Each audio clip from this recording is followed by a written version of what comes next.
So I am excited to bake for you guys this morning. It's Sunday morning. I had a craving for some sort of moist cake loaf situation. I'm gonna make a pumpkin olive oil loaf that I've never made before, but I'm going to take the base of a recipe I made for you guys in the spring, which was a lemon poppy seed olive oil loaf. And I'm gonna kind of borrow from that recipe, but I'm gonna use pumpkin and nutmeg and cinnamon and all those autumnal flavors that feel perfect right before Thanksgiving. We will kind of riff together, see how it comes out. It's been a while since I have created an EyeSwoon Unplugged video, and I really miss creating them for you guys, and I really miss baking. I've just been busy with some other work stuff and creating holiday content and creative direction work. Baking kind of feeds my soul, and sharing my process with you guys is something that I really love. So I'm excited to share this with you. I'm gonna shoot this right now, get it in the oven, and try to edit it and put it up today, which is gonna be a little ambitious, but I want you guys to have this before the holiday week. So let's dive right in and get baking.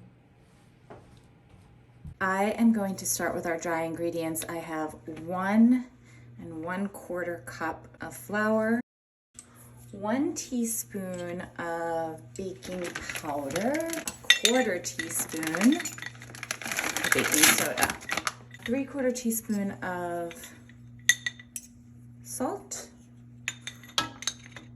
now 1 tablespoon of ground cinnamon. I might do a heaping tablespoon of ground cinnamon because I want to make sure that it has really strong cinnamony flavor. I'm going to do 2 teaspoons of nutmeg,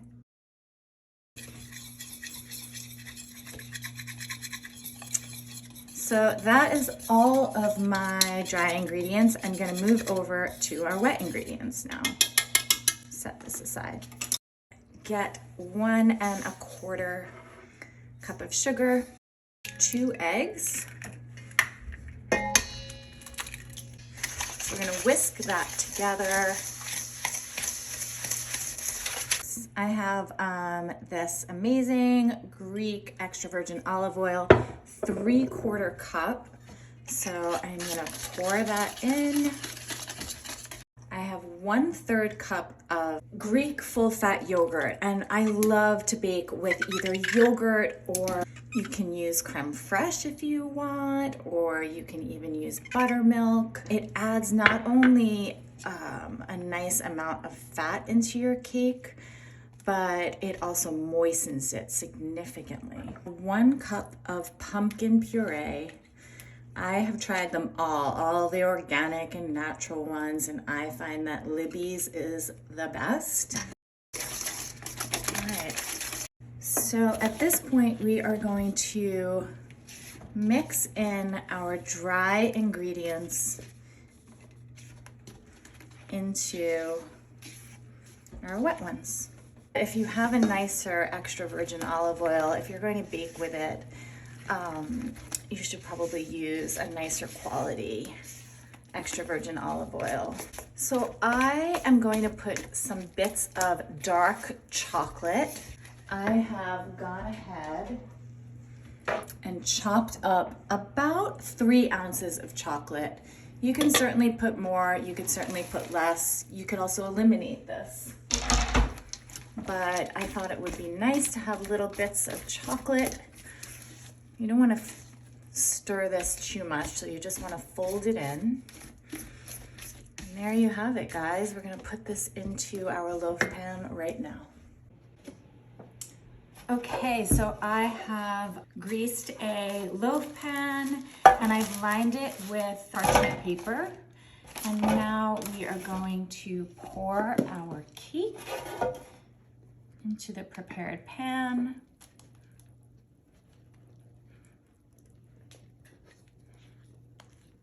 I have preheated my oven to 350, and this is going to bake for around 50 minutes, perhaps a little bit more. I will give you the precise time after I actually bake it. But I'm gonna check it after 50, see if the center is cooked through. And there you have it.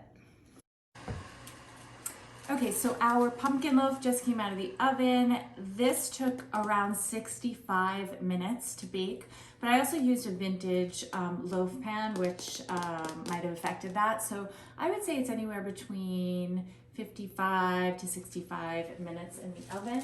We are gonna make our glaze now. I have 3/4 cup of confectioner sugar right here. I just whisked it to try to get some of the lumps out. I have some hot water right here. I'm gonna start with like maybe 2 tablespoons. Whisk that.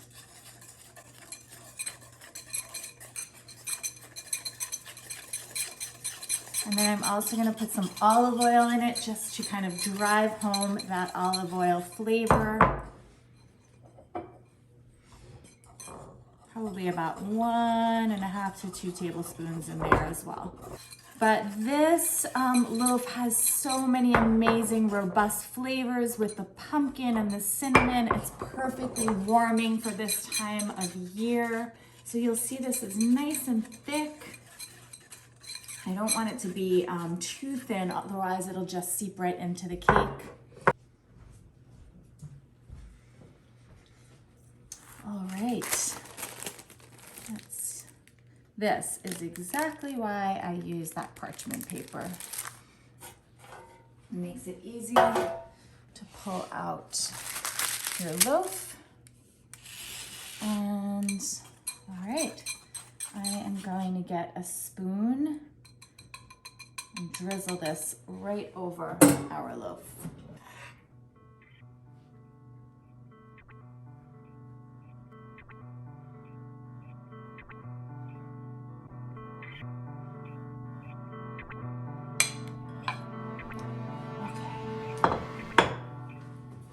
So normally I would put some pepitas on the top of the cake, but I do not have any pepitas, so I'm gonna chop up some chocolate and sprinkle that atop.